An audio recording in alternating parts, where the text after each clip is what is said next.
Well, joining us now to discuss further the developments of the National Assembly throughout the year 2013 in our Abuja studios is Mr. West Idahosa, is a former member of the House of Representatives. You're welcome to the News at 10. Member of the House of Representatives. You're welcome to the News at 10. Compliments of the season. Same to you, sir. Same to you, sir. And let's just begin with the first question. Our reporters have done quite a job of explaining what has happened in the National Assembly throughout the year. But what is your own opinion? How do you think they fared? Well, the thing I have to say is that there are a number of duties of the National Assembly. One is to make laws for the good governance of the country. In that regard, I think that there has been some mixed success. Mixed success because some of the basic laws they have made may not have had the ripple effect on the ordinary man. There isn't that impetus that lawmaking should really bring to the ordinary persons of this country. But again, they have done some monumental work with respect to the bills for the amendment of the Constitution, which is a grand norm of the country.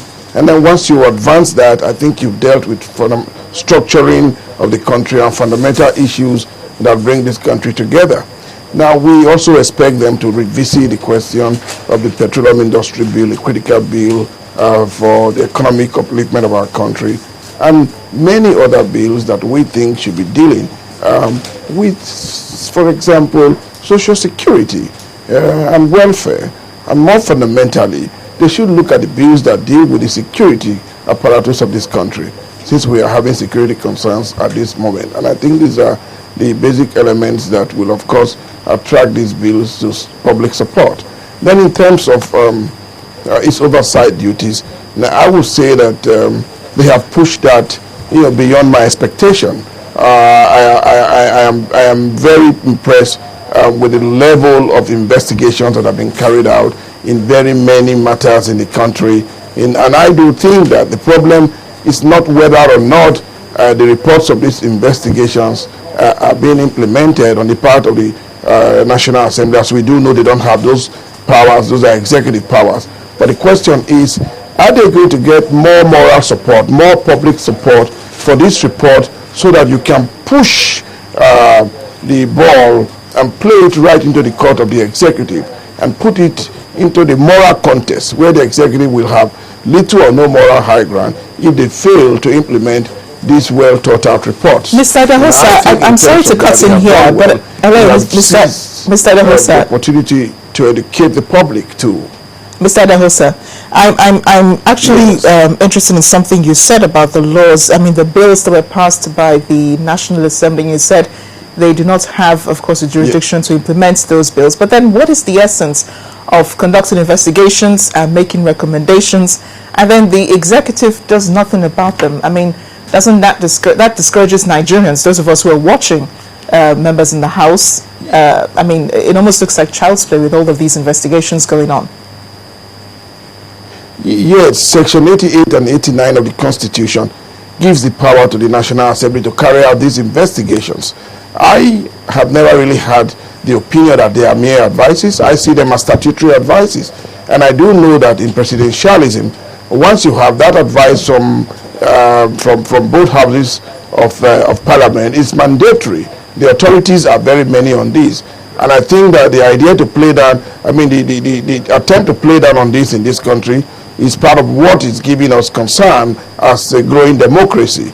And then more importantly, I also do think that when the report of parliament is laid and adopted, it becomes obligatory for the executive arm of government to take a critical look at that report. I wouldn't imagine that happening in the United States of America. I wouldn't imagine that happening in very many countries, even including South Africa. I believe that one thing is clear, that when a report is laid down, particularly dealing with public issues, public funding, public monies, it is imperative that the executive gives it a close look. Look at what happened with the Security and Exchange Commission investigations. It led to a situation where I will say there have been more or less an impoundment of the budget of that commission, because there is a question of qualification or non-qualification. parliamentary report says, we won't give you a penny, we won't allow you to proceed unless certain things happen. And those things have not happened even till now, not even in the national interest. So you have a situation where individuals are considered larger than national interest, they are larger than institutions, and so to that extent, you are going to find a situation where unless the parliament itself stands up using its legislative compliance committees, which I know that both houses have, and then impounding more budgets, which happens in many developed countries, we will not get to that point where a statutory advice or a motion that is rightly passed by Parliament is taken very seriously. I think we must shift that from the limit of mere advice to statutory advice. And if it's going to deal with public funds, Parliament is a custodian of public funds. They hold the pulse of the country, and no one can better use that pulse than Parliament. And it is a real power that Parliament must use to negotiate and bring the executive into a level of public compliance.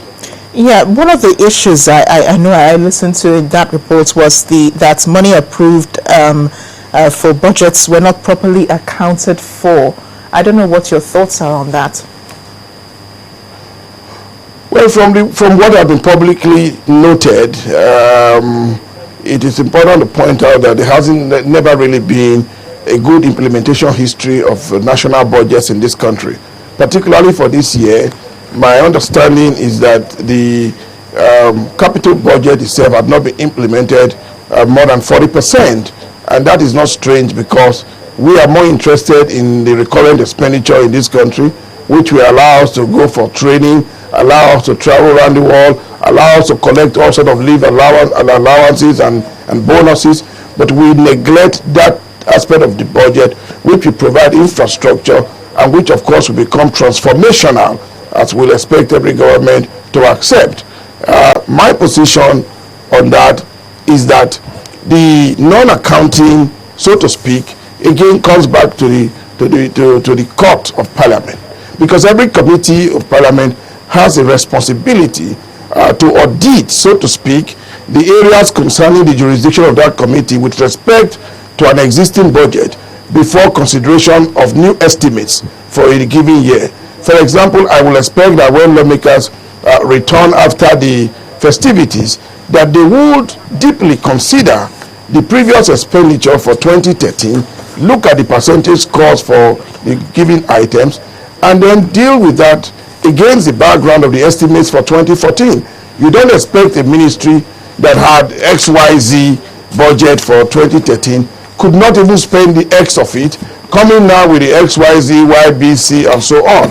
So I expect Parliament to be able to hold them to account for this and to ensure that those ministries that have not justified public and prudent expenditure, that have not also shown that they have the capacity to implement a statutory budget, be given more funds. And I think until we learn to stand firmly on these matters, the budget will remain a ceremony in this country without impacting on our daily life. I'm sorry I have to cut you here, but thank you so much for enlightening us on some of the issues that have been raised, especially in the report, and of course your thoughts on the performance of the National Assembly so far this year. Thank you so much. Thank you. It's been my pleasure.